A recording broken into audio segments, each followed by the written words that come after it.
आज आपण बनवणार आहोत वांग्याचं भरीत। त्याच्यासाठी आपण अगोदर वांगे कापून घेऊया।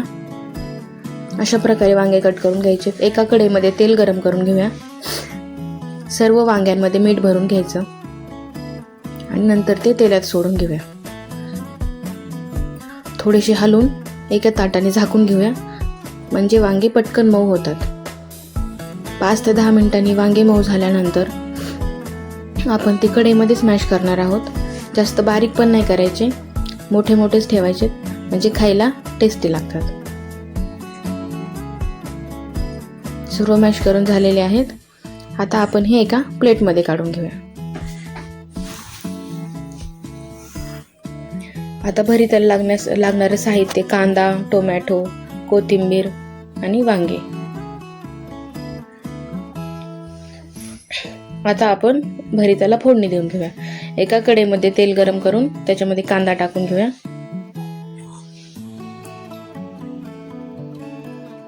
कांदा चांगला परतून घेऊया। आता त्याच्यामध्ये टोमॅटो टाकून घेऊया।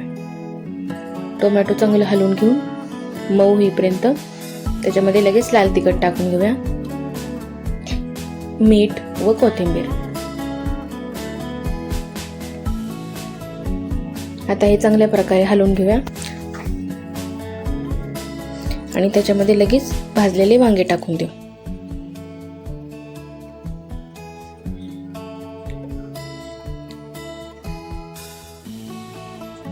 आता हे चांगलं हलवल्यानंतर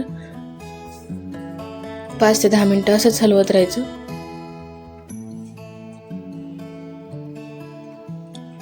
आता त्याच्यामध्ये आपण मोठाला शेंगदाण्याचा कूट घालूया। शेंगदाण्याच्या कुटाने भरताला खूप छान टेस्ट येते।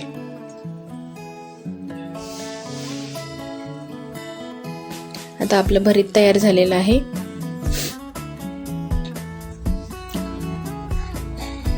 बघू शकता त्याला तेल सुटलेलं आहे।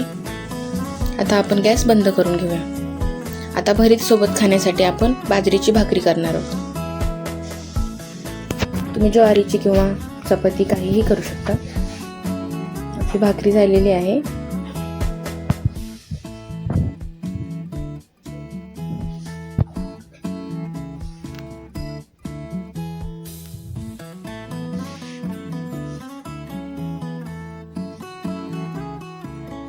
आता आपण एका गॅसवर लालसर अशी भाजून घेऊया।